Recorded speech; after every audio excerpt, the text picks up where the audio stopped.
Я подтверждение ситуации передаю настройку. 5, 4, 3, 2, 1. Okay, AK heads, we are back with another episode of the Talking Lead AK Corner presented by Century Arms. This is episode 11 of 12. We are winding down the season 2 of the Talking Lead AK Corner. And this week, I think we've got a pretty fun topic to talk about. We're going to be talking about the stigma that the AK has received over the years, the negative stigma of being the bad guy gun. And we went to social media prior to recording this and asked, what was your favorite movie, TV show, book, whatever it may be, pop culture-wise, in reference to the AK. And we're going to go to our listeners, and we're going to read some of those. And then we're going to pick 3 winners. We've got a great prize package this episode from U.S. Palm, Red Army Standard, and Century Arms. We've got 3 U.S. Palm mags that we're going to give away. We've got 100 rounds of 7.62 Red Army Standard, and we've got a U.S. Palm shirt and patch, and a Century waterproof travel bag. That sounds interesting. So joining me this episode, I've got my partner in crime, my co-host with Occam Defense Solutions, Mr. Brian Keeney, ladies and gentlemen. Hey all, thanks for having me again. Welcome in, buddy. Glad Good you to could be make here. it. So you've been pretty consistent. We've only missed you one episode, so we're glad that you're joining us this one because this is going to be a fun one. I'm looking forward to this. Heck yeah. And the brainchild behind this episode, everybody can thank this gentleman for the idea for the show, and it's our good buddy Drew from Century Arms. What's up, Leadheads? Andrew Brenneman. What's going on, Leadheads? How y'all doing today? But yeah, this is going to be a fun show. Lots of cool stuff, lots of music and film references we can nerd out on, so I'm looking forward to it. Yeah, it's going to be a good one. So how did you come up with this idea, Andrew? What spurred this? It's something I've just always thought about, just in the fact I sell AKs for a living and have for exclusively sold AKs for about the last 8 years now. But I've been in the firearms business for 22 years. Yeah. I've been in the gun world my entire life. I grew up, in the gun shows, at the shooting ranges, at the competitions since I was, a little tiny kid, 3-4 years old. So just the AKs have always fascinated me. I've always been interested in it. And then just to see how it's evolved from when I was a kid and I first got into them. Like, I got my first AK when I was 12 years old. Oh my gosh. and where the culture of the AK is today in 2020, it's been a pretty cool and interesting ride. So it's something I thought would be a good topic, and lead heads all around would get into it. Yeah, I think so. And just judging by the comments from social media, I think everybody's kind of getting on board with this. So this is going to be fun. Also joining us for this episode of shenanigans, we'll call it, is our good buddy from IWI. It's Jeremy Gresham, ladies and gentlemen. Join us for the second time on the AK Corner. Jeremy, welcome in. Thanks, man. Glad to be back. Looking at the comments on Facebook, it's going to get interesting. Yeah, no doubt. We're going to have a good time with this. So if you guys didn't get an opportunity, make sure you go back to last episode because that'll tie in a little bit to what we're talking about today. We had Jeff Kirkham on, and Jeff was a former Green Beret, and he gave his unique perspective on the AK-47 while he was over in the Middle East there doing his thing. His preferred firearm was the AK-47, and he gave some great points as to why he preferred that over the the M16 and whatnot. So that's a good episode. Make sure you go back, check that out, and we'll probably get Jeff on again. He's the author of that Black Autumn book series, which I still haven't started yet. Have any of you guys started that Black Autumn book series yet? Shame on you, sir. I know. I'm still reading the Jack Carr stuff, man. I got to get that knocked out, and then I'm going to do the Black Autumn. Yeah, I don't know how to read, Marty. Drew was lucky to finish up high school because he was selling guns at 12. Who said I finished high school? So check it out. Check out Ready Man Network. That's one of Jeff's brainchilds as well. Great dude, great information there, and we'll definitely get him back on the show. Founded in 2012, IWI-US is the USA-based subsidiary of Israel Weapon Industries Limited of Ramat Hasharon, Israel. The IWI-US line of products includes the Tavor X95, the Uzi Pro pistol and SMG, the Galil Ace line of firearms, and the belt-fed Negev line of light machine guns.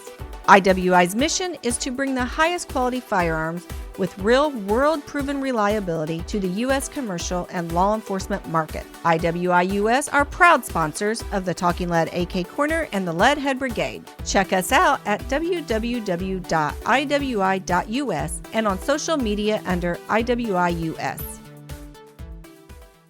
Let's get into this. Let's talk about it. So the AK-47, we've gone into the history. We've talked about Russia and their need for a new battle rifle. Got their asses kicked by Germany, and they called a big meeting for all their top designers and had a contest, and everybody knows which one came out on top. Mikhail Kalashnikov and his team of engineers and designers came up with the AK-47, and we've talked about that history several episodes, so go back and check that out. So what would you guys think would be like the main, as far as America's concerned, introduction to the AK-47? Well, Marty, I'll go ahead and jump in on this one. Okay, man. Andrew. Really, where it starts in pop culture is going to be the Cold War. When the Cold War started, that's when Americans probably first became aware of the AK-47, even subconsciously. I don't know how old everyone on this call is, but I know that me and Marty are old enough to grew up during the Cold War. Remember in elementary school doing the nuclear, drills where we hit on our desk because that would save us from a nuclear bomb. I think I started the Cold War. Yeah, you might have. I think I was the cause of that. But that's really where it started. You would see the propaganda pictures, the propaganda films about the giant red army that was going to come over and try to attack the United States. And you'd see the parades in Moscow and the guys with the AK-47s and the Cuban Missile Crisis and just all of that propaganda machine that the United States had, as well as, the Soviet Union did, with all those propaganda films. So that's really, I think, where the AK became a part of American pop culture and the understanding of it. Even though I don't think people really recognize it as, oh, that's the rifle. They just saw it in the hands of the enemy.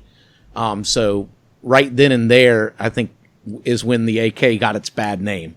And in the psyche of Americans and, people in the U.S., the AK was bad from that point forward. Yeah, definitely. I think that's probably got a lot to do with it in America seeing that the Cold War, the Russians are our enemies, and that's the weapons that they're using. So, that definitely would paint a picture, and it did in my mind too. Growing up, I had two older brothers. And, the big G.I. Joes, the big 12-inch G.I. Joes were, the thing for kids back in those days. And I can't remember the big ones ever having, any of the enemy's weapons or anything. You always had the good guy stuff. Yeah, the M1 Garands and the M1As. And right, exactly, all that equipment. And it wasn't until years later that we get introduced to, as kids, some of the Eastern Bloc weapons and stuff. So. And we'll talk about that in a minute. But another thing that was going on during that time, the Vietnam War. Yep. That I think that's probably the biggest culprit as far as the AK-47 getting the stigma of being the bad guy gun. Yeah, absolutely, Marty. I mean, with the Vietnam War, it was the first time that American soldiers, U.S. soldiers, had faced the AK-47 in combat.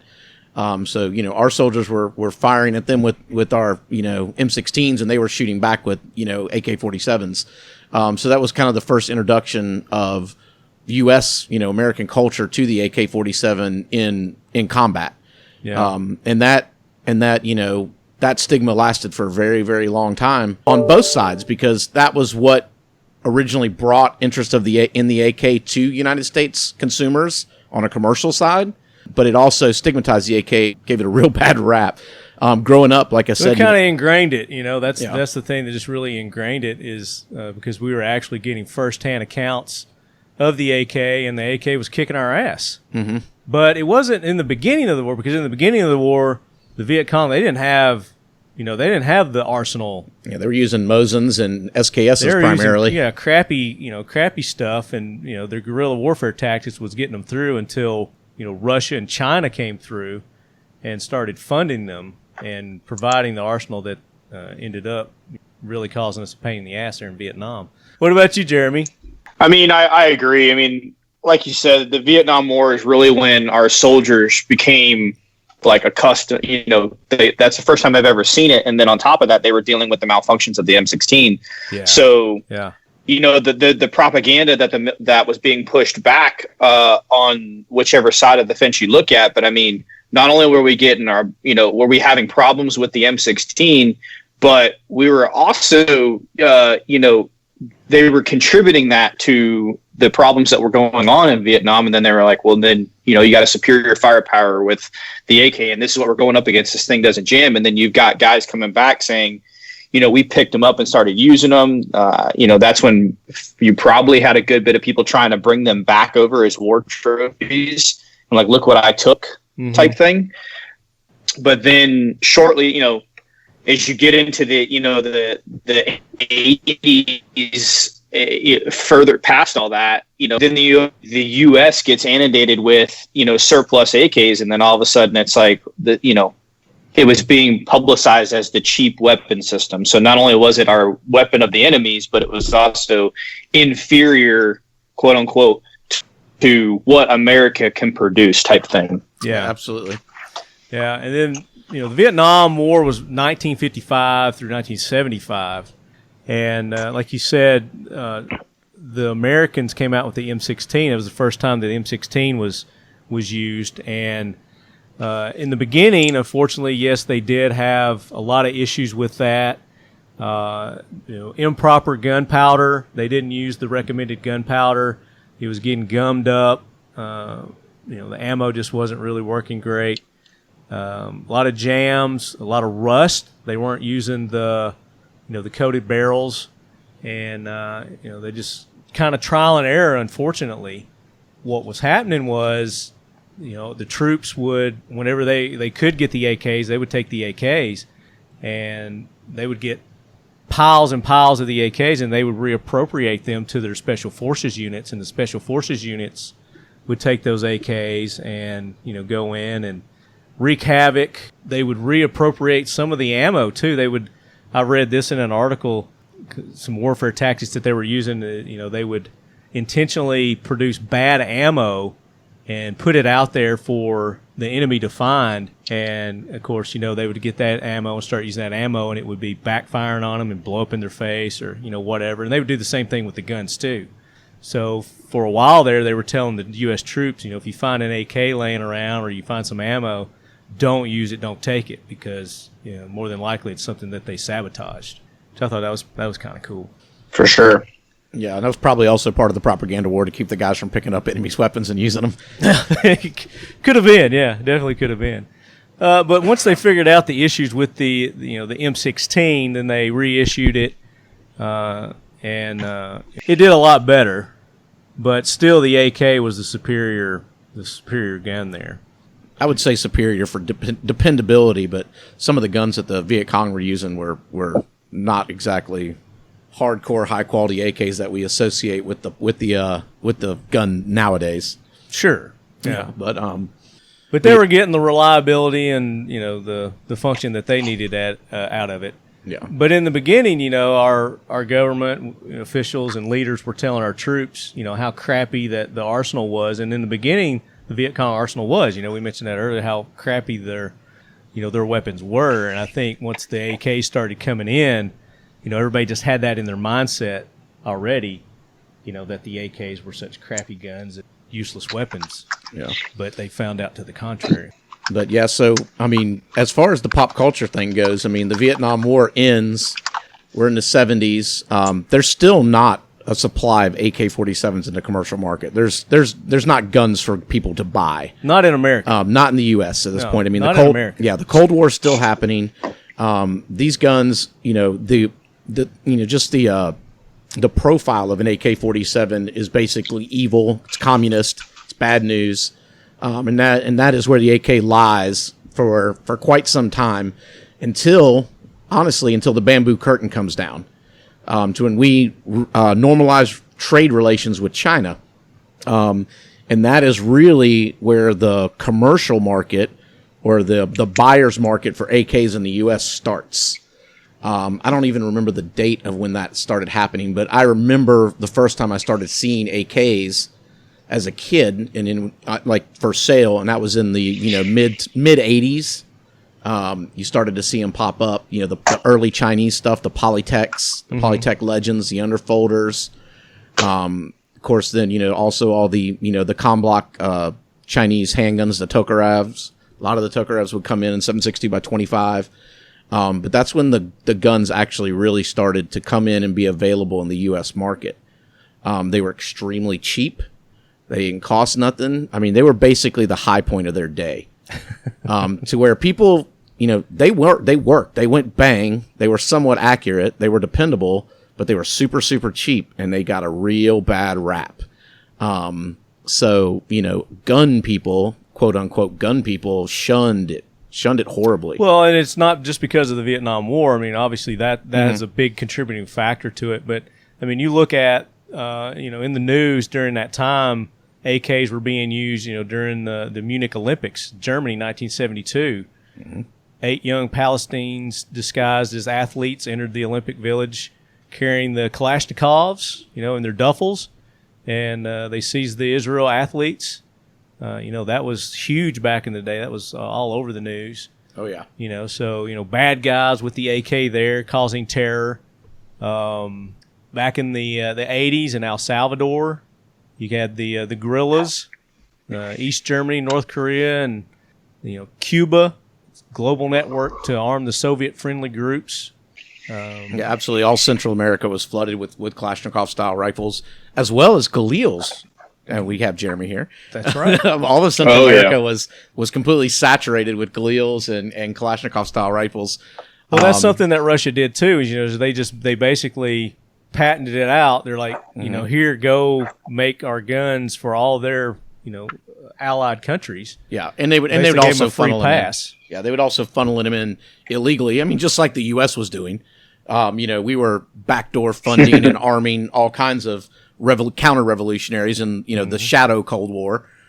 So we were buying AK-47s. We were buying them and giving them to other countries. Exactly. But yeah, I mean, like I said, throughout history, I mean, when the AK started, it's been the bad guy's gun.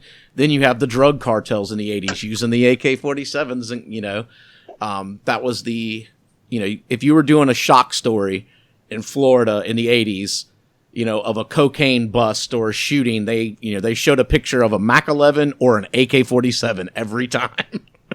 A Mac 10 or Mac 11 or an AK-47 was the standard newsreel of the day for any of that kind of stuff. And then in the 90s, when the Rwandan genocide was going on, you saw those guys toting around. Which country in Africa had the AK on their flag? There's a couple. Yeah, was it the Congo or was it Rwanda? Mozambique is the one that has it. Yeah, Mozambique. That's presently. Yeah. Yep. Yeah, we have an interesting history of eschewing or not using products that were made by really bad people. And it's interesting to see which ones have taken off and which ones haven't. Like the Volkswagen, there's a lot of people, at least when I was growing up in the area I was growing up, who wouldn't buy a Volkswagen because that was a company that Hitler really stood up. And, there was enough of a taint on it from that people didn't really want to be tied back to anything associated with that. And Hitler was a chump next to the communists. The communists killed at least a factor of 10 more than what Hitler, his dastardly exploits there. And so, while I personally don't have any of those negative feelings towards the AK now, I certainly remember that growing up and seeing, just when you see it over and over and over again from really bad people, it's like, well, you probably don't want to go there. That is generally good wisdom. Right. And then of course go ahead, Jeremy. Well, even if you consider that in today's world, right? Like how many years and how many hundreds of thousands of AKs were on the market Millions. I mean, even here in the U.S. though, like before the U.S. accessory companies decided we should probably support this weapon system. So they were basically letting their negativity and their mindset speak more than arguably their financial mindset. If you think about it, how many years did it take to get true quality accessories for the AK like you have today, and even growing on that? I mean, hey Jeremy, we're past like 10 years. Yeah. We're going to get to that as we talk and explore further into the psyche and the pop culture of the AK-47.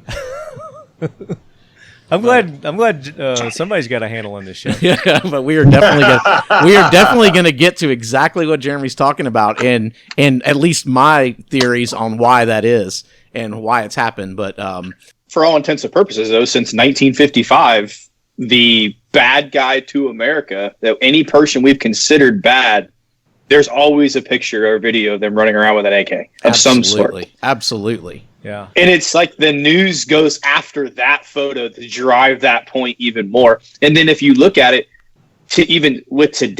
prior to that in '94 in the assault gun weapons ban, the Democrats used it as well to drive their point, using the AK there too. Yep. So that whole mindset, I can correlate this weapon system to bad people, so I'm going to correlate it to helping me get what I want done here in America. And that was the assault gun weapons ban in '94 as well with the M4. Yeah, absolutely. And I mean, and it's funny too, because if you look at the gun control, now it's all about the AR-15. It's all about the AR-15. But before the assault weapons ban, no one mentioned really the AR-15. It was every piece of media was all about the AK-47. Gangbangers were using it. All these bad people were using it. And that was definitely psychologically used, and is one of the reasons they got the '94 assault weapons ban passed was because of the AK-47. That was definitely the focal point of that, and they would use a lot of pictures of Uzis too for some reason. But yes, very much so. Yeah, it was if you ever saw anything that wasn't an AK-47, for some reason it was always an Uzi. But I think they just did that because people knew what they were from movies. If they would have showed some obscure gun. Well, the Uzi became famous in America because of the attempted assassination of President Reagan and his Secret Service. Well, it was also very, very widely used with the gangbangers or the drug runners in Florida too. Correct me if I'm wrong, but didn't the North Hollywood shootout? Didn't those guys run around with AKs? Yep, they sure did. Yep, they absolutely did. Yeah, they absolutely did. They had AKs. Hard to think that was like 25 years ago, right? Like. Mm-hmm. If you think about it, pretty much. That was so long ago that I actually have a VHS videotape of a documentary about the Hollywood shooting. Wow. A lot of our listeners are going, what's VHS tape? Yeah, exactly, Marty. So, I mean, and the bad guy stigma, I mean, those are some of the key ones, but I mean, just skirmishes and little things all over the world, from the 50s all the way to present day.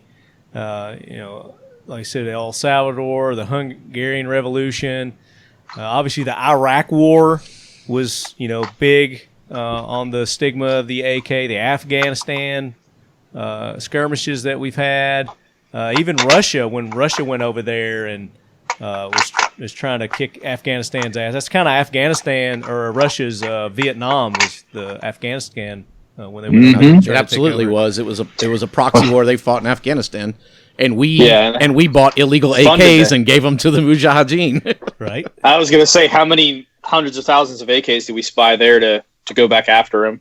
Yeah. Helping open, right, which is what supplied ISIS and all those. The Taliban, absolutely. Taliban people today. It was weapons that the U.S. bought to fight against the Russians. Yeah, I mean, we didn't only arm the Taliban; we actually trained the Taliban. So it's one of those mistakes that was made during the Cold War for sure. But we were doing it all over the world. We were doing it all through Central America. We were doing it in Africa. We were doing it obviously in the Middle East, fighting proxy wars against communism and the Russians. And the AK-47 obviously was a huge part of that. And it is the gun of a revolution. I mean, if you look back since the AK-47 has been out, every revolution pretty much in the world has been started fought and finished with AK-47s.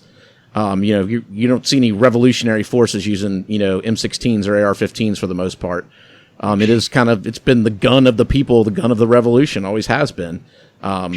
Since it came out. Yeah. But we keep going down the path we're going, and we'll change that theory here in the United States if we get it. If they push another weapons ban, we'll start it with the M4. Yeah, it'll be the first time in history, but it could happen. Yeah, armed insurrection. But I can tell you, if there is an armed insurrection in the U.S., there'll be plenty of AKs used as well. For sure. 100%. But so you're going through all this, and then you get up into the 80s. So let's kind of get into like the commercial sales, the commercial market, and the beginning of the U.S. AK gun culture. Okay. Let's do that, I think that's where we're really going to take off into pop culture. Is really when the AK becomes part of our U.S. gun culture, because everyone agrees that we have a gun culture here that's unique to any place else in the world. And I obviously grew up in the gun culture, and I was enamored with AK-47s. I absolutely love them. There's probably something wrong with me, but I love something about the bad guy gun, Like with G.I. Joe, I always liked the Cobra characters better than the Joe characters, We were going to talk about that. I like Darth Vader better than Luke Skywalker, but, there's people that are like that. If he used a gun, Darth Vader would have used an AK. Absolutely he would have. He was evil. For sure. But so then the guns became available, like we kind of touched on earlier. People started buying them. Now, they were very cheap. So, yes, some criminal element definitely got into the AK-47. There were, druggies, gangbangers, L.A., Hollywood shooting like we just talked about. I mean, the AKs were definitely used, but numbers will show, just like they do nowadays, that very, very few people were actually being shot with AK-47s. People were using them to flex, like, look, I got this big gun, but really they were shooting each other with pistols. Regardless of what movies say, the FBI statistics are pretty clear all throughout the 80s and 90s that still almost every murder that happens with a handgun, not a rifle. So they got this bad rap. They're the cheap, they're the dirt. You can only really buy them at gun shows. If you go to your local gun shop, they probably don't have them. You very rarely saw an AK-47 in a gun store when I was growing up in the 80s and 90s. And a lot of that had to do with gun stores wouldn't carry them. I mean, honestly, Marty, like literally less than a year ago, I have a very large customer that owns a pretty large gun store. Mm-hmm. Until a year ago, he refused to carry AK-47s because he was in Vietnam and he hated AK-47s and would not sell them. The only thing that got him to finally carry them is that they were made in the U.S. And I told him that, well, all your competitors are selling them, so your customers are going somewhere else to buy them. You're very patient with that guy. that worked as well. But I mean, up till, a year ago, there are still gun shops in the U.S. There's a lot of them. I go to gun shops used to go to gun shops every day before COVID, but, and there's a lot of gun shops to this day that will not carry AK-47s. We do not sell AKs. We don't sell AK variants. Just simply because, that's mind-blowing. They were in Vietnam. I mean, I run into guys from, that fought in Iraq and, Afghanistan, and they hate AKs because, the guys that were shooting at them were shooting AKs. And I get it. I don't have a problem with someone not liking the AKs, but it's just, that is a propaganda. But based on the propaganda aspect that somebody doesn't like it. I mean, that's kind of So AKs really kind of took off, and so then you get to the first ban, which a lot of people don't like to talk about because it happened under a Republican, was the Chinese import bans. So this is when AKs, they used to be $100 to $250 coming in from China. That's when all that stopped. They banned the import of assault weapons and handguns from China. So that's when, your Type 56, your Polytech Legends, your Polytech Underfolders, all the cool AKs coming out of China, the Spikers, all the Chinese SKSs that were, $49, stuff like that in the early days. All that stopped coming in. They did some things where they they changed they started bringing the Mac 90s with the big giant thumbhole stocks, took the muzzle brakes off of them, stopped selling them with the spikers, took the bayonet lug, cut the bayonet lugs off of them. And there was ways around it, but the glory days of super cheap, super cool AKs being dumped everywhere were over. And then fast forward just I don't even think it was 2 years later, the 1994 assault weapons ban happens. So that really kind of puts pretty much just a total damper on AKs in general as far as the commercial public buying them. They're still out there. Obviously, people are still into them. They are bringing in different variations until all Chinese imports of rifles and handguns and ammunition is completely stopped a few years later. So even when, even neutered or whatever, you couldn't bring any rifle, any pistol, or any ammunition in from China. And that really, really kicked the AK's ass, and it was kind of, just flopping around in the sun. Then you come to, 2004 when the assault weapons ban is repealed, or sunshines. It wasn't repealed; it just expired, and the AR-15 market explodes. Previous to that, there was really only 3 people making AR-15s. After the expiration of it, I mean, everybody knows how many people make AR-15s now. It explodes everywhere, and then slowly but surely, this. The wall comes down, the Cold War's over, we're starting to get imports and surplus in from the Eastern Bloc, which we hadn't in the early days of the AK. It was pretty much Chinese stuff. Then we start getting in all the ComBlock stuff, the Bulgarian stuff, the Romanian stuff, all stuff from all over the communist world starts to come into the U.S. And that's when I feel like the AK culture really kind of started in the U.S. was after the expiration of the assault weapons ban. And being still cheap, it still had a bad rap, but it was becoming more popular then. Does anybody else? When did you first get into the AK, Brian? 2014, 2013, somewhere in there. Oh, wow. You're like a millennial almost in the AK world. Easy now. What's your language, boy? No, I shot, 22s and hunting rifles and that sort of thing all through my childhood, and some shotguns. But my dad had a very long stint in Vietnam and was really done with killing folks. And so he didn't really want black guns around. And I would always, save up my paper delivery money or whatever and buy Guns and Ammo magazine as a little kid. So I loved the gun culture from a very early age, but just didn't have a lot of exposure to it. And then was looking for getting into defensive weapons, and looked at the AK and had exactly the common reaction of, that's a disgusting commie looking gun. It's so ugly. I don't know if I could bear to even pick one up. And but I wanted a 30 cal defensive firearm, and so I started trying to engineer my own AR-10 with a short barrel, and just realized that I was down in the weeds in a really big way, and then popped my head up and was like, hey, short barreled 30 cal, high reliability. Damn, I better go look at the ugly commie gun again. And that's when the love affair started. It was I had to get dragged through all of the pragmatic solutions that the commies had come up with to really go, oh, got it. Function over form. And then I started to love the form because of the function. Oh, yeah. What about you, Jeremy? So, I grew up in, Florida and around bolt guns and shotguns on a farm, and we had an old school SKS, and we shot it. It was fun.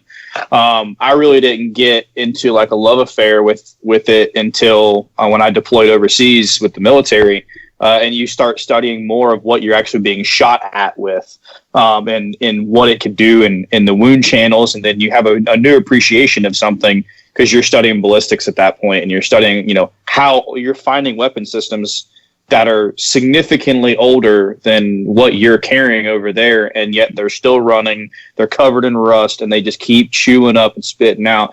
anything you put in it. So then you start looking at it like, wow, this is a, like you said, this is a revolutionary gun as far as what it was in its time and what it is today.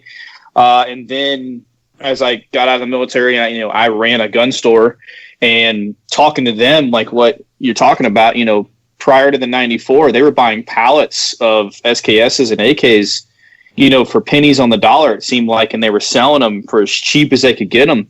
But that particular gun store, when I got there in 2007, they didn't have any black guns or AKs. And they were like, our customer base doesn't like it. And even that part of that part of the country in North Florida and South Georgia, people would pull out their high-end bolt guns and gas guns and things of that nature, but then they'd have this AK in the background, and it was like this stigmatism, like, well, we're not going to pull that out of the safe because we don't really know all about it.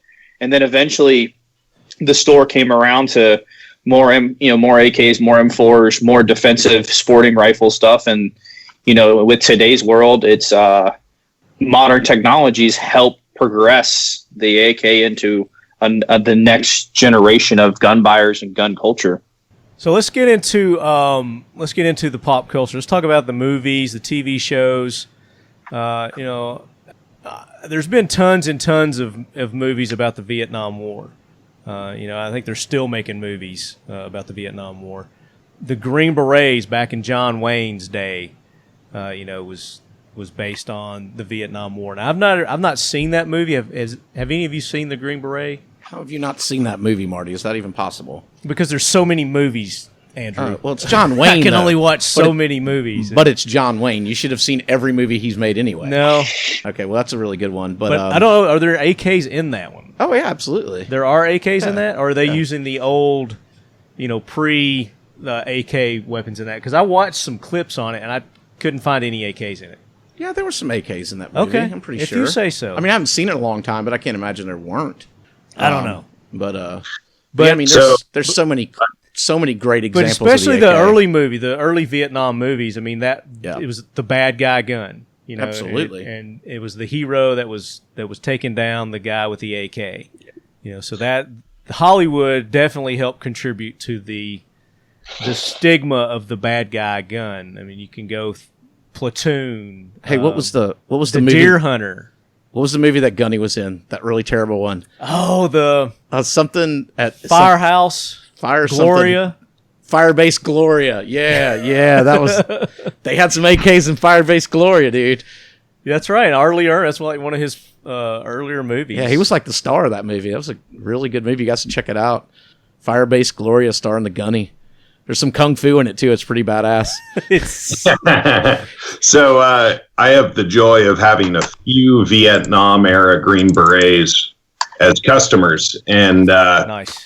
As I understand it, the Green Berets during that time, and some of the MACV SOG guys, they could kind of carry whatever the hell they wanted, and they weren't getting a resupply during the time they were in. It was like carry what you can and get out, and they have very high praise for the AK when I talk with them. And I think the difference was, like you hear about this a lot with PTSD, where it's not so much the guys, the high speed, low drag guys, as it is the guys who are having to drive in convoys and just wait to get blown up by an IED or an ambush. For whatever reason, when you're in the hunter-killer mindset, it's a little less hard on your brain. And I wonder if there's a similar thing, because these old guys that call me up and want to talk about putting it on themselves, because damn it, that's the kind of people they are. They really don't have any of that feeling about the AK. And I suspect it's because they were in charge. They could pick whatever weapon they wanted. And yeah, they were in control. And so that in a jungle environment like that, boy, I'd pick the AK over an AR any day of the week.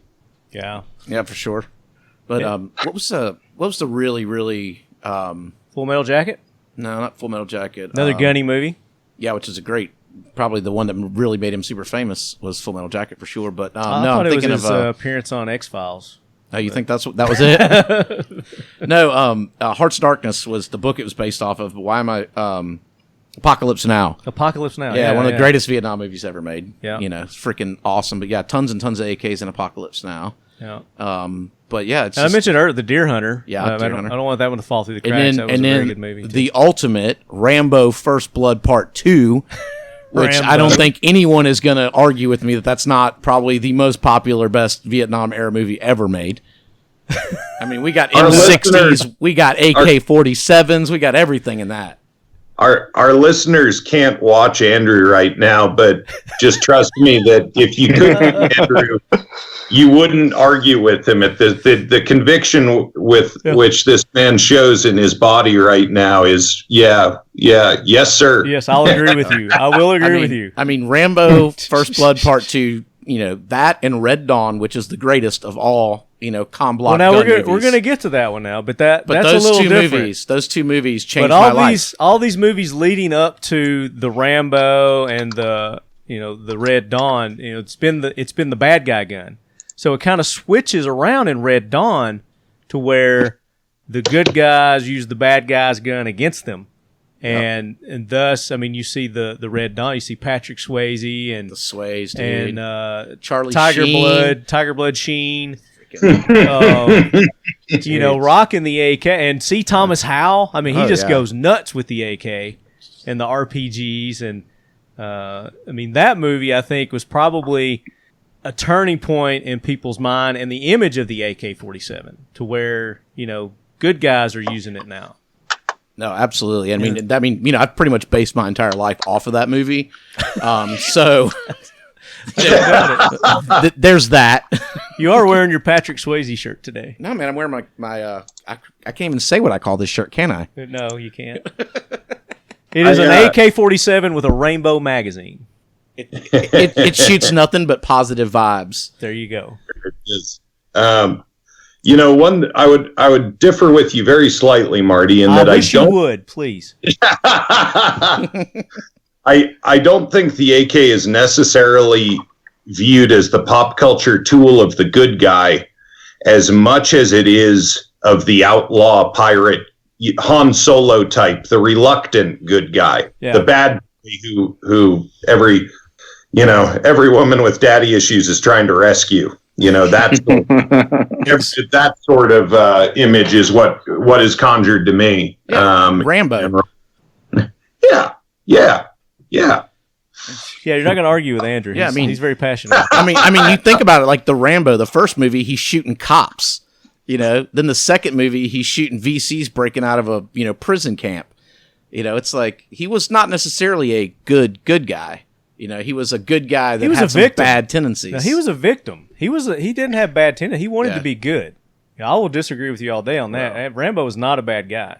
He was a good guy that just wanted to be left alone. And then when he was pushed, he pushed back. Pushed back. Yeah. Yeah. I agree. But then you think about it too, also in like Heartbreak Ridge with Clint Eastwood. I mean, when they were training and they're shooting at him with the AK and the lieutenant's like, what is that coming from? And they recite it's the chosen weapon of our enemies. I mean, that movie was 1986. I mean, they were still preaching it. Oh, absolutely. Right after. Yeah. And then, I mean, you see it in video games. What are those? What's the name of those video games? Contra? Grand Theft Auto. Oh, before that, Contra. Yeah. You've got like the anti-hero that's running around. The AK is a big one in that. Yeah. You've got TV shows. Even when, go ahead. I mean, even with today's Call of Duty, things in that nature. I mean, if you're not the American side, you get, if you're playing the actual game, you were given the AK or a SKS or some variant of that such. You weren't given the American gun. Yeah. But in those video games, Battlefield, Call of Duty, very prevalent. The AK variants, Galils are, very prevalent in those. It may surprise some of our listeners that the AR-15 is not the second most popular gun in the world. It's the FAL. And it's interesting to me, we're discussing this here, as to why the FAL, and I think there are practical reasons for it in that it's not as good a system as the AK. But it's interesting. And real quick, Brian, for our listeners that are new to it, tell them about where it's from and what it is, real quick. So the FAL is made by Fabrique Nationale, or FN, out of Belgium, and it is a .308 battle rifle. Some of my customers got into a very heated exchange with one of my other friends Zach Hall is his name, Ackless Defense. Really, yeah. awesome. Zach's been on the show. Yeah, we know Zach. Yeah. So Zach, somebody was talking about great fighting rifles, or the thread was on fighting rifles, and Zach was like, hey, the ODS, he had mentioned some good battle rifles, and somebody's like, what about the 1775? And he's like, very fine fighting rifle, not a battle, or very fine rifle, not a battle rifle. And everybody got super pissed at him, and they didn't realize that he was being technical and technically correct, that the FAL is not in the same, the way the Canadians call the AK and the AR to them an M4, they don't call them assault rifles. And this is some SOCOM guys or Canadian SOCOM guys that I know, they call them assaulters rifles. And I love that description because the AK and the M4 AR platforms are lightweight, ergonomic, highly reliable systems for people running and gunning. And the FAL is a battle rifle. It is a bigger cartridge. It's 7.62 NATO or 308, and it can stretch out a good deal longer. It's heavier. It is piston driven or op rod driven in the same way in a similar way to how the AK is. It is much more complicated, in my opinion. I realized that nobody had really tapped the FAL lately for good stuff. And so I was looking back through the design to see if there was something I could steal. A phenomenal amount of AK improvements are just thefts from the Galil. And I was thinking, hey, maybe I can do the same thing. And I started looking at it, and boy, is it complicated. So in contrast to the very simple AR and a little less simple AK, less simple AR, the FAL just has a bajillion parts to it, and they're beautiful in their own way. But yeah, just searching for one will give you an interesting view. They're extremely prolific in Africa. They were heavily used in the Rhodesian Wars, and I suspect elsewhere, Congo, that kind of thing. But those don't really have a stigma of being like a bad guy gun. Well, because they weren't a bad guy gun. Just to give the real short... It was the right arm of the free world. Yeah, the short and sweet. Every other free country in the world pretty much used the FAL, so except I wonder the U.S. Is the M16, the M4, the AR-15, is that considered the bad guy gun to Russia and Iraq and Afghanistan? And I would imagine probably. Is there somebody that's got a podcast over there right now that's saying Hey Marty, we're not the bad guys over there. Remember, we're there to help. Yeah, right. I also suspect that what we're talking about right now would be first world problems as to whether you like how a particular gun looks or not. I suspect a dude who captures a loadout from one of our guys is pretty stoked, but I could be wrong about that. Yeah, I'm going to agree with you that we're definitely talking first world problems. Yeah.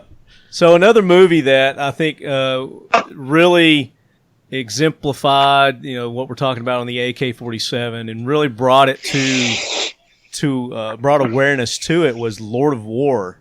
You guys familiar with that movie? Oh yeah, great movie. Nicolas Cage. The opening sequence of that movie is the best. I could just watch the opening sequence of that over and over and over again, where they take the manufacturing of a 7.62x39 from start, doing all the process to it, tumbling down. I mean, it's like they've got a GoPro on it, on one bullet, to where it gets packed up, shipped over to wherever it's going, to some big conflict over in Zimbabwe or wherever it's going, loading it into the gun, and then you see all these boom, boom, boom, boom, boom, boom, and it finally works its way up the magazine, and then boom to its target. I mean, it's amazing. That's a great film. So such an amazing film sequence right there. But yeah, that very, very high on the list, I think, of influential movies for most of today's younger folks with the AK. Yeah, absolutely. Yeah. So, I mean, that kind of we can segue a little bit into where. One of my theories on the popularity of the AK now over where it used to be and why it's so accepted and so many people are into the platform now. And it really goes to millennials. There's a lot of people in gun culture right now that did not grow up in the Cold War. They don't have any memories of the Cold War. They were not alive when the USSR existed. There's a lot of people that they're shooting guns that were born after 1989. So a lot of these younger kids don't have the built-in stigma against the AK-47. There was no Soviet Union when they grew up. We weren't fighting a Cold War. It's just another gun to them. It's just cool, and other countries use it, and blah blah blah. So I really think that a huge part of the growth in the AK, and Jeremy, what you brought up earlier about extra parts being made for them, accessorizing them, triggers, all the stuff that's available now for AKs, I think falls into that form, because the kids who want to trick out their guns, who have always grown up since they've been around the gun cultures, had tricked out ARs and tricked out guns, and they want an AK platform that's modular, to be more similar to what they know, and that's spurred on the growth of all the stuff you see now, like what Occam makes, what Century makes, what all the US IWI Palm is making with the Galil, IWI, US Palm, just all the different stuff that's out now is because we're catering to a market that doesn't have any preconceived notions about the AK-47 like I do, being my age. These guys in their 20s. I think they even do, because through the video games, through the movies, they've still come up with. They just don't have that negative preconceived exactly stigma. right. They understand where it comes from. They're not stupid. That's what I'm saying. But they don't grow up with it. I'll argue with that. Okay, yeah. But I mean, they didn't grow up with a bad, negative feeling deep down inside their soul that was beaten into them as a child that this gun is evil. Any more than any other gun is evil. You know what I'm saying? Sorry, Andrew, to keep cutting in on you, but I would say arguably discussion of the evils of communism has been sorely underserved in education lately, as evidenced in these these people out in the streets who are Marxists wanting to do that to our country. I mean, I'm quite sure they don't know the body count, and they don't know, about Che Guevara killing homosexuals and blacks for fun as cockroaches. They don't know any of that stuff, and it's a bummer. I wish they were a little more scared of communism. Yeah, no, absolutely. Or in Taliban-run countries, they throw them off of roofs or stone them to death. Yeah. That we have lots of problems, and we still live in the best country on earth by for racism and all of the complaints. It's like we just, any way you slice it, we're extremely blessed, and any way you slice it, communism is just a scourge, and we're lucky that one good thing came out of it. Yeah, absolutely. But yeah, I mean, and you're right. They don't have any education on communism. They don't teach them about, honestly, in college, they teach them how great communism is, how wonderful it is, even though it failed repeatedly. But you're correct. So, but they don't have that, like we, my generation, we hate communism. You know what I'm saying? Communism is bad. Communism is evil. Because it is. Yeah. I mean, well, it is. It is. Yeah. They don't have good reference points. They're not being educated.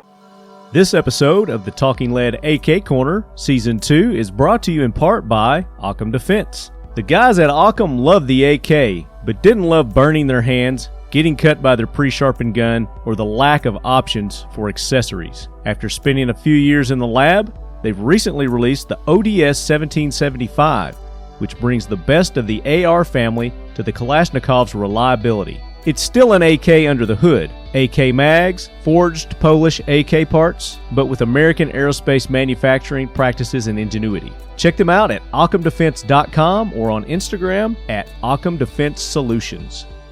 But we're going to go back to pop culture now, and we're going to get into the AK-47 in other aspects too, not just movies, not just video games, but in sports as well. In 2001, and I'm not a big basketball dude, but the dude's name is Andrea Kirilenko. He was born in the same town as the Kalashnikov is produced. Izhevsk. Is that Izhevsk? Izhevsk. Okay. He started playing forward for the Utah Jazz, and guess what his number was? 47. Number 47, and it was intentionally 47 because of the AK-47. And he would have been a villain in 1985. Yeah. I mean, literally, people would have hated him and booed him and threw stuff at him. Yeah. And fast forward to 2001, and that's like cool to be from where the AK's from. Yeah. And then in music, you've got NWA Straight Outta Compton. Oh, great album. The defining anthem of gangster rap includes a short shout out to the Kalashnikov. AK-47 is the tool. Oh, and don't forget, Ice Cube's. Do it. Ice Cube, today was a good day. Didn't even have to use my AK. Today was a good day. Right? And, I mean, if you want to start talking about rap songs, we got to talk about the Draco. I mean, the Draco is on top of the charts. A few weeks ago, 7 out of 10 of the top 10 hip-hop tracks at trending. Least, it was trending. At least mentioned the Draco in their song. And, so, yeah, definitely pop culture. AKs are still... Isn't there a rapper named Draco? Yeah, there's they got a song called Draco. I think there's a musician named Draco, too. It's probably Lil Draco. I don't know. It's probably Lil Draco.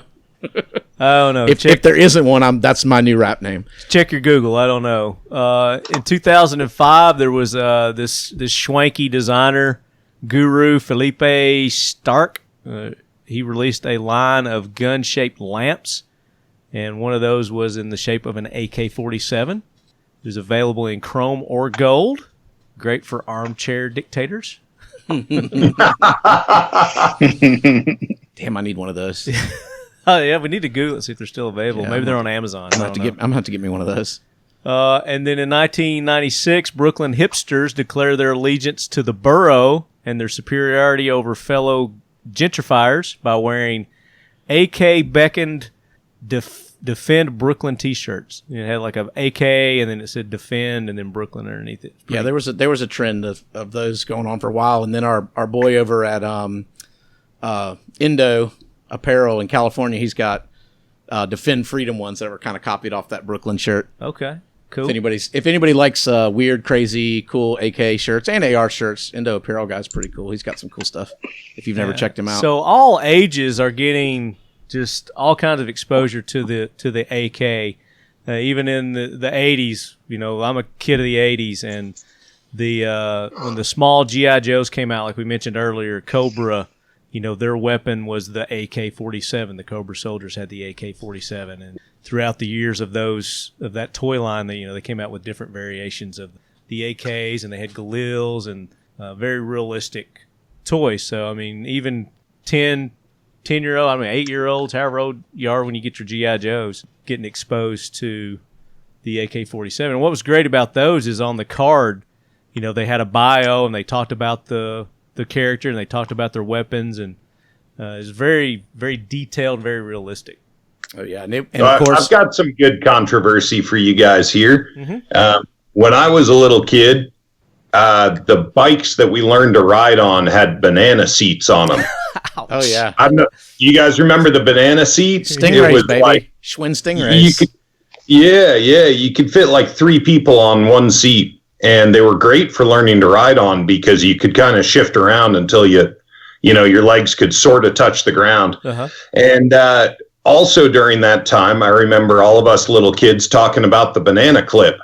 And recently there's been some more discussion of that with like modern art, the guy that duct taped the banana to the wall and sold it for $100,000. But that sort of reignited some controversy. And it's my vague understanding of it is occasionally some of my old Vietnam era guys that I was telling you about will call it a banana clip. And in my mind, correcting a retired SF Vietnam dude on proper pronunciation of the thing that holds the bullets is not a thing that one does. Never. Ever. Okay. Never. Okay. So are we all in agreement that old dudes get to call the thing that holds the bullets whatever the hell they want? Absolutely. Yes. Yep. Okay. Absolutely. Yeah, I'm not going to argue with that dude because he's had some life lessons. If he wants to call it a clip, he can call it a clip. Yeah, absolutely. And if you guys haven't seen the old Century Arms banana clip patch, you'll freaking laugh your ass off when you do see it. Oh, nice. But Google our we had some at SHOT this year, but a few years ago they came out with it at SHOT Show. And it's a Velcro, patch, like, typical patch, but it's a banana clip. You have to check it out. So let's go to our listeners now. Let's go to Facebook and Instagram. Let's see what some of our listeners are saying about, what movies, what TV shows, what really pop culture defines their love and understanding of the AK. Let's see. Jonathan Gallup, Giddy Up, says the opening sequence of GoldenEye was AK heavy. It's been a while since I've watched GoldenEye. That's a James Bond movie. I would say there's probably a lot of James Bond movies there's AKs, but I need to rewatch that one. It's been a minute since I've seen that one. Yeah, I'm sure but only bad guys have them too. Oh, of course. Yeah. Is GoldenEye a Pierce Brosnan one? I don't remember. Yes. Yeah, that's That's Pierce. Yeah, I don't know, that middle period there. It was Pierce did okay, but the Roger Dalton one, like I kind of go Connery and what the heck's the guy that's just retiring Timothy now? Dalton is who you were saying. You said Roger Dalton. Yeah. Okay, yeah, whoever. Timothy Dalton. Timothy Dalton is in a new Disney Doom Patrol series. It's pretty good, actually. Just so y'all know. You're a nerd. Rayo Shields says, what about Sonny Pazzikas running an AK in daylight? Yeah, it was a zombie movie, but still, also going back to the 80s, the Out of the Ashes series of books by John Stone, the Going Home series by Chris Weatherman. I'm not familiar with those, but okay. Cool. Yeah, there's a ton of pretty much every movie that Sonny is in, he's rocking either a crank or a standard AK. Yeah. Or like AK-100 or something. Yeah, for sure. And and also Jaeger was in Daylight's End rocking an AK. And between the two of them, I think you kind of have the current iconic image of, post-apocalyptic cowboy kind of thing. Oh yeah. Now I saw some movie with Sonny in it. It was a zombie-ish kind of movie, and he got ate by the zombie. That's Daylight's End. There's he took it down to the knife, though, man. He was battling it with a knife. He ran out of bullets and drew down on with a knife. Everyone does know, though, that the AK is the official platform of the zombie apocalypse. That's guaranteed. No discussion needed. We all know it. It's just a fact. So here's one from Nicholas Dooley. He agrees that Red Dawn is easy answer by one of the coolest is Hardcore Henry. They shoot the whole thing in first person and have scenes with crazy AK reloads. I watched that a while back, and I'll have to watch it again. I don't remember all that, but I remember it was like a GoPro. They shot it with a GoPro. It was really cool. Yeah, it was a cool movie. And then, after you finish it, watching how they made it is just as cool. Like they have like at the end of the thing, how we made the movie or whatever, and just it's a masterpiece. I'm surprised that that nobody else has kind of done that again, because it was so immersive. And yeah, it's almost all AK in that movie. I think they shot it somewhere in Eastern Europe. Yeah, it was pretty good. Dustin Warren says, I agree Red Dawn is a badass movie, but when it comes to AK references, Heartbreak Ridge always comes to mind. Yep. Clint Eastwood. Absolutely. That's the one with the Schweed in it, right? Yeah. Schweed. And he gets, we can cuss on this, right? Yeah. And when he's in the prison cell, he's like, motherfucker jawhead. I don't know why that line always stuck out to me, but it made me laugh when I heard it. I was little, and anytime they cussed, it was always funny, but that one was extra funny. Oh, one of my favorites was Samuel L. Jackson in Jackie Brown. Oh, yeah. He says, when you absolutely, positively got to kill every motherfucker in the room except no substitutes. Yeah. Talking about the AK. That's right. Yeah, that was Samuel L. Jackson. Yeah. Isn't that, that's Pulp Fiction, right? No. That wasn't Jackie Brown. That's Jackie Brown. Yes. I stand corrected. I apologize. No, it's all good. But yeah, there's so many good references with the AKs. Of course, Zombieland, the second Zombieland movie, they used the, it's a Draco, but, a Krink style AK. Yeah. That's good. Let's see. Nathan Shepard grew up on Red Dawn, Rambo 2 and 3, and Navy SEAL. Yeah. Oh, yeah. Another Tiger Blood Sheen movie. Great movie. I need to be friends with that guy. We would probably hang out. Yeah. If he drinks White Claws, though, he's out. It's funny, but on Jocko's podcast, he always asks people how they got started. And that Charlie Sheen Navy SEAL movie has to be responsible for something like 70 or 80% of Navy SEAL recruits. No, Navy SEAL recruits. That was such a bad movie. Yeah, it wasn't very good. Shut your damn mouth! Like It was so bad. I liked it, but it was so bad, and I feel bad about liking it because it was so bad. Yeah. When we're talking, And it's got you're saying glowing things about Red Dawn, sir, and I don't think you can disparage Navy SEAL and hold up Red Dawn as a cinematic, piece of brilliance. It just doesn't work that way. No, I mean, I do love Navy SEAL, don't get me wrong, but it's no Red Dawn. Hey, I've watched Navy SEALs probably just as much as I've watched Red Dawn. But again, it's one of those guilty pleasures. Yeah. Peter Wiktorski, Cobra action figures. Oh, yeah. I mean, there's all kinds here. There's some more Red Dawns. I got to say, Marty, looking over your shoulder at your computer screen, this has got to be about the most comments I've ever seen people drop on that episode. There's just tons. There's just a massive thread of it. People love this. Yeah, I mean, people. Taps is not a AK movie, but it's a good movie. Yeah. But yeah, there's people are attaching photos. I mean, all kinds of crazy stuff. They're going crazy. So let's go to Instagram. That's a bunch on Facebook. That's just Facebook. Yeah. And then Instagram, we had a whole bunch more. I remember seeing some really cool references. What about something out of the ordinary that you guys can think of that contributes to the AK? I got a good one for you. Really great action movie that came out recently by my least favorite government, the Chinese. It's called Reggie Resort, and it's it's actually a really well done action movie about Chinese rescuing Chinese citizens and others from, it was Eritrea or somewhere like that, Ethiopia, something like that. And what's so funny is that all of the high speed, special operators that the Chinese send in that movie are wearing American shit. They're wearing knockoffs, I assume, of like Cry Precision pants. They're running like an M4. And I hope I'm not making this up. If I remember right, they're running almost pure American rigs. It's probably paintball stuff. Yeah.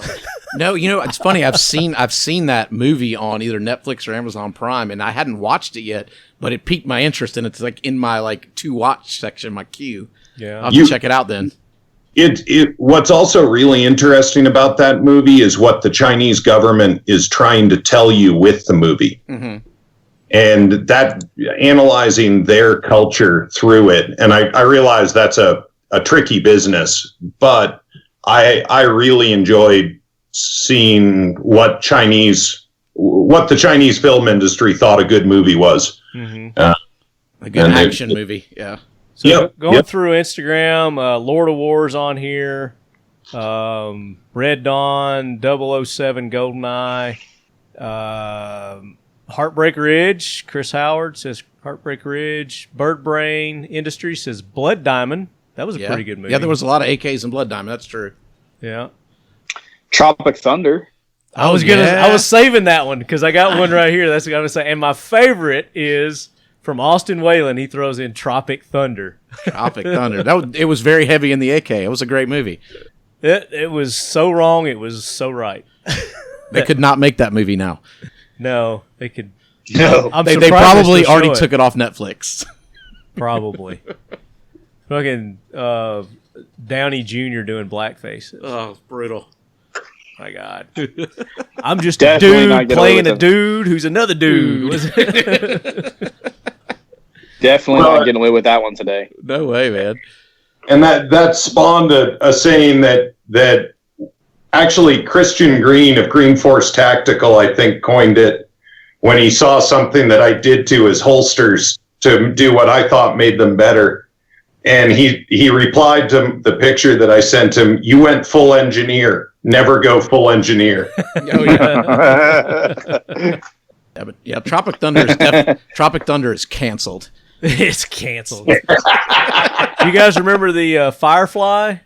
Yeah, with the AKs and Firefly. Yeah, apparently there was, because I've had a couple of people mention that. I mean, I love those. Are they talking about the series or the movie, or just said Firefly? I'm assuming it's the series. I mean, I guess maybe they had a bunch of weird, like, modified cowboy guns. Mm-hmm. But maybe I do remember some, like... Star Wars modified old World War II guns. Lugers, yeah. Yeah. Or that was a broom handle. Han Solo's was a broom handle originally. Yeah, and then the blasters were something that they modified. P-38s, World War I think. II also. Yeah. But... Yeah, so, yeah, lots of great submissions here. So thanks to all you lead heads for taking part in that. And there's tons and tons and tons of you here. So I don't know how we're going to go about picking a winner, because we're going to pick our winner from the people who contributed to our post here. That's how we're going to pick a winner. Anything else you think, pop culture wise, that we're overlooking, that we're missing, that it's just so obvious? I don't know. I can't think of anything else. Any vehicles or anything like that? Well, the Hilux, I mean, is the AK of road vehicles. The Hilux. Yeah, word. Yeah, well, it's called the Tacoma. What people don't know, everybody thinks the Tacoma is badass, and it is, but it is a fully neutered version of a truck that Toyota sells in the rest of the world is the Hilux, and it comes with a gorgeous little diesel engine that just works. And we sadly, in enlightened America, because of environmental reasons, we have to have the Tacoma. But like in Europe, like I got to drive one in Finland, and it was incredible. And you would think that, the EPA could see their way clear if it's good enough for Northern Europe, it's probably good enough for us. Nah, Chevrolet, man. We only drive American cars around here. Another good movie, Black Hawk Down. Black Hawk Down. Oh yeah, the skinnies had lots of AKs. And in the pirate movie, the Captain Phillips. No, the one where Tom Hanks played the captain of the Captain Phillips. Oh, what was the movie called though? It's Captain Phillips. That's Phillips. Oh, they named the movie that? Yeah. Oh shit, I didn't think it was named that. But yeah, there's a lot of AKs in that one too. Yeah, pretty much anytime there's bad guys, there's an AK in it. So it's Yeah, we had who mentioned Captain Phillips? SSLR 1000. He put Captain Phillips. Bildo mentioned Black Hawk Down. Oh, there's another one that's horribly depressing that I don't necessarily recommend watching. That's about child soldiers, called Beasts of No Nation. Beasts. Yeah. And that has the full nasty, the worst of anything that you could think about the AK in it is in that movie. Yeah. That's like a Netflix original or something. That was a really, really well made movie. Actually, it is a sad, depressing, awful movie, but it was really well made. Is Idris Elba eye opening? Yeah, he's the pimp. Let's call him right. In that. Yeah. Yep. Yeah. He's a phenomenal actor. I need to watch that one. Yeah, it's really good. It's worth watching, but it'll just make you want to go and go on a killing spree for shitbags, which isn't necessarily a bad thing. But Machete chop somebody. Yeah. That's a whole nother show, the Machete. Man, are we gonna do a regular Talking Lead episode on machete hacking? Machete hacking. Oh God. Oh gosh. Well, there you go, guys. That brings us up to date to the stigma of the AK-47 starting off as a bad guy gun and then being still the bad guy socially gun. accepted here in the United States and desired and wanted. And I think that's got a lot to do with companies like Century Arms, like Occam Defense Solutions, other American companies that are out there and redesigning and making, not really redesigning, but you're making the AK better by using better parts, better components, and improving the reliability, the accuracy. And doing the things to the guns that the American market, that the U.S. market wants. We owe a great debt to Mark Krebs and Jim Fuller for paving the way there. Not that they're gone, but just, we're those of us who are newer to the game are standing on their shoulders in a big way. Absolutely. And Jim was going to join us this episode, but they're in the midst of relaunching his new brand there, and I guess he's in Arizona now. That's correct. Yep. And they're doing the website and getting all that up and going. So really would have loved to have heard from him on this episode, but he said he's going to join us later on in another episode. So we'll get Fuller on. He'll update us on what all's going on with his new brand. That'll be great. So I'm anxious to see what he does. Yeah, absolutely. Can't wait. But big thanks to all our sponsors, Century Arms, bringing the Season 2 AK Corner to you lead heads. Like I said, we got one more episode to go for Season 2 before we wrap it up. Occam Defense Solutions, each and every episode has been here contributing, helping, and giving just great deals and prizes out to our lead heads. So thank you, Brian, for all your contribution to this season so far. Well, thank you to those listeners who have become customers. We really appreciate you guys. And then, of course, IWIUS. Although you joined us later in the game, we're glad that you jumped on board and are part of the Talking Lead AK Corner. Looking forward to doing more with you guys in the future there, Jeremy. Always glad to be here, learn something new every time. Now, you are invited to come on our regular show because IWI does more than just the Galil. Just real quick, talk about some of the other product lines that you guys are carrying. So we've mentioned the Uzi in this podcast. So we build that, and then the Tavor, the Bullpup X95. We've also got the Jericho pistol, the Masato pistol. Let's see here, and the Gevs, our belt-fed machine guns, and then we've got we branched out into the M4 variants as well, and got some other cool stuff coming down the pipeline. So the Uzi. Talk about your Uzi real quick. A little more detail. Man, the Uzi's got a lot of history with it, and it's super fun to shoot. It's gone through many evolutions of seems like just getting smaller and smaller. I'm trying to convince Israel to go back to the mini and the micro, but we'll see. Cool.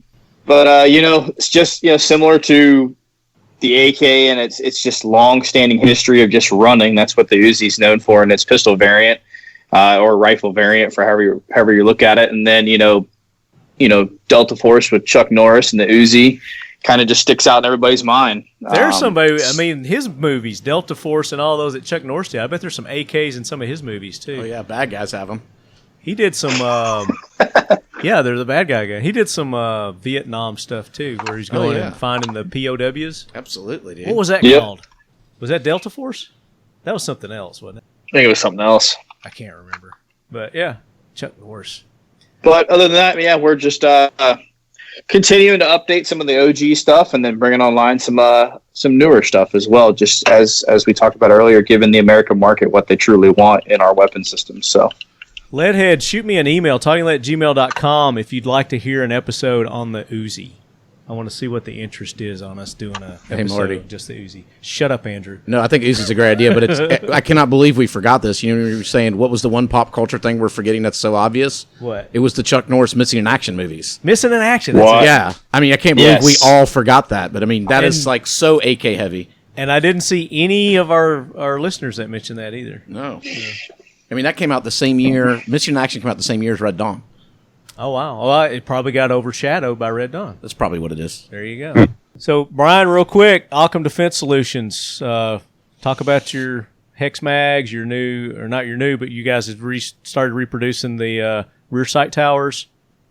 Yeah, we've got rear sight blocks back, RSTs back in stock, and we're making those in-house now. We just released a Vortex flash hider that is compatible with the Dead Air line of suppressors. Lots more stuff coming out. We've got our hex stock that gives you a bunch of sling attachment points and a skeletonized aluminum billet chassis that goes onto a 1913 rear trunnion. Great for any pick rail rear trunnion. Marty's got one up on the screen here for us to look at right now. Put mine up the other day. I switched it out. You had sent me the folding something or another, but I like this a lot better. Oh, I'm glad to hear that. Well, there's going to be a foldy version of that one in a few weeks here. Sig Sauer has been kind enough to sell us the hinge parts, which I really like, that are a derivative of the Galil style of folder. And the Hex is going to be available in a foldy deal in short order here. I don't want to say exactly, probably 4 weeks, 6 weeks, something like that. We'll pull one aside. Will do. Because Sure. I want a foldy one. I got to have a foldy one. Hey, why have the expert on right now? Which one of your, because you have multiple rear sight towers, correct? You have two different versions? We used to produce two kinds. Now we just produce one for the stamped version of the Kalashnikov, but we actually might bring back, because there's a lot of call for it, the Century compatible one. Century, their stamped guns have barrels that are of a milled profile. Yeah, that's what I was just about to ask about, because I want one for my Visca. Oh yeah, well we'll make that happen then. Since you want one for sure. Nice. Yep.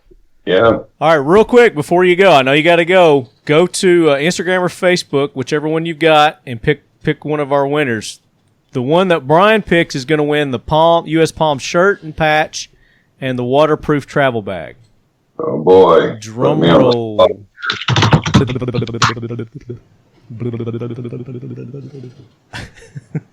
There. Don't cherry pick now. Just randomly go through there and pick Well, something. no, I'm trying to find the post. I wasn't on it. Oh, I tagged you. Just go to my Facebook page or Instagram page. Cool. Talking Lead, in case you don't know. Well, I was getting distracted by all the new TikTok girls dancing on the gram because they can't on TikTok anymore. So Oh, nice. I see the Jeff Kirkham post. It's the one with the red dawn. It's my most recent post. Here we go. Great. Oh, the Jens Rifleman. The Lord of War with brass case 7.62 by 39. Okay, the Jens Rifleman. You have won the U.S. Palm shirt, patch, and the Century waterproof travel bag. Sweet. Oh, and I should have picked my man Ginger Magic 1775, who is an amazing individual. But yeah, the Jens gets it. All right, There we go. All right, Jeremy, you're going to pick for the 3 U.S. Palm mags. You can go to Facebook or Instagram. All right. What did he pull from, Instagram or Facebook? He pulled from Instagram. All right, so I'll go to your Facebook then. Okay, cool. Let's see here, Talking Lead. Brian, if you need to go ahead. Yeah, man. Sorry. Unfortunately, I got a jam. Great to talk with all you guys. Thank you. Have a great day. Good talking to you too. Later. Thanks, buddy. Enjoy, bud. Thanks. Bye. Bye. Let's go with, let's see, load all comments, and then we're just going to scroll. Yeah, scroll. Stop. Dustin Warren. Dustin Warren. There you go. That was for the 3 U.S. Palm mags. Congratulations, Dustin. And Andrew, you're going to pick for the 100 rounds of the 7.62 by 3.9. Well, you're going to have to pull up some social media for me then. What am I supposed to do with this now? You're just going to go through there and randomly pick a winner. Oh, well, I'm going to pick this Ginger Magic 1775 guy because the first thing he says is Red Dawn is, of course, the number one. Okay, there you go. So he gets that Red Army standard ammo, and I'm going to, I believe I have a few of those banana mag patches squirreled away at my house, so I'm going to send him a banana mag patch too. Nice. There you go. So congratulations to our winners. If we just announced your name, shoot me an email, talkingled@gmail.com, and I'm going to forward your info to Century there, and they're going to hook you up with your prize. So very good show, guys. Thank you so much for taking part. Jeremy, as always, man, it's a pleasure having you on, and I want to get you on our regular show. Been trying to get you on for a while now. I know you're so busy over there. You guys have been just trying to keep up, keep your head above water with all the demand. Yeah, we'll make it happen here shortly. Very good, very good. And Andrew, Century Arms, thank you guys so much for bringing the AK Corner to Season 2. And almost done here. We got one more episode. It's flown by. It has flown by. It has. So until the next episode, lead heads, go out and support those that make this show possible. Show them your love on Instagram, Facebook, and the best way to do it is go buy their products. See ya.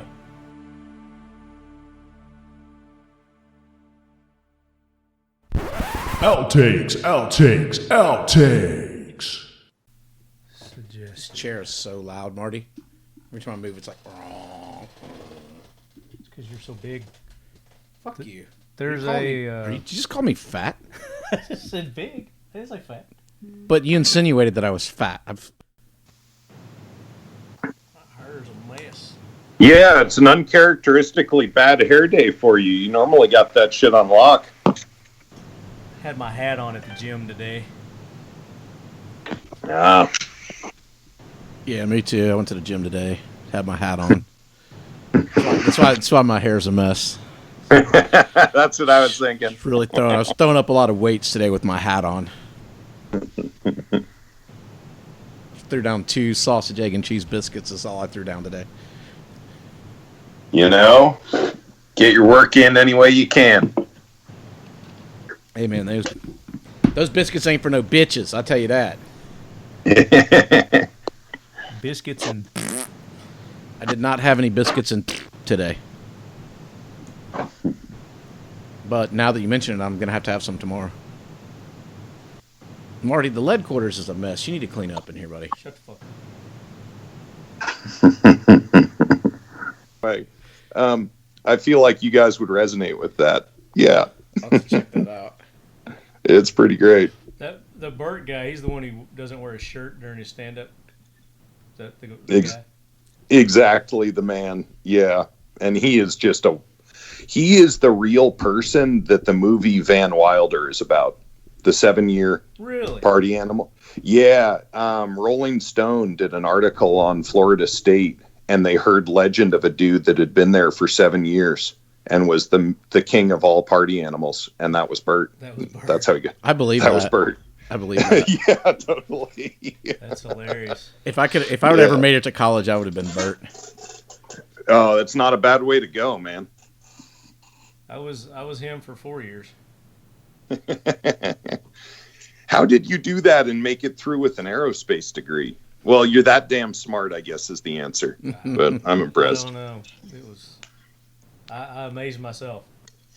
No. What did Marty tell you he majored in? Some sort of aerospace engineering or something, yeah? No, Marty majored in That's how he graduated.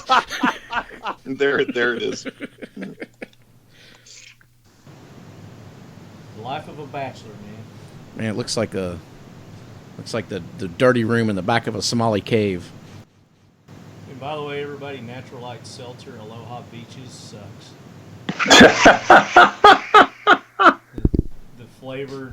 Hey, Marty, I didn't need you to tell me that. I just saw that it said seltzer on it, and I knew it sucked anyway. You don't even drink, so shut up. Yeah, but if I did, I sure as shit wouldn't drink Natural Light Seltzer. You would if it was in your refrigerator. No. I don't know where it came from. Tia drank them nasty things. Nah. They have a lot of alcohol in them, though. She ain't been here. Doesn't it have like 7% alcohol in it or some shit? 6%? Natural Lights? Yeah, it has more than like White Claws and shit. I thought it only had 5%. No, it has more. 6%, yeah, right there it says. There you go. So that's 6%. So it's more than White Claw. So if your aim is to get drunk and all you're going to drink is seltzers, Natural Light Seltzers will get you drunkest the It fastest. beats the COVID. It defeats COVID. You have COVID. Or your IT guy. What's his name? Andrew? That makes sense. No, it Makes doesn't. sense his name would be Andrew. If your IT guy's name is Andrew, you're screwed. I can barely even use my iPhone. People named Andrew are technologically illiterate. It's true.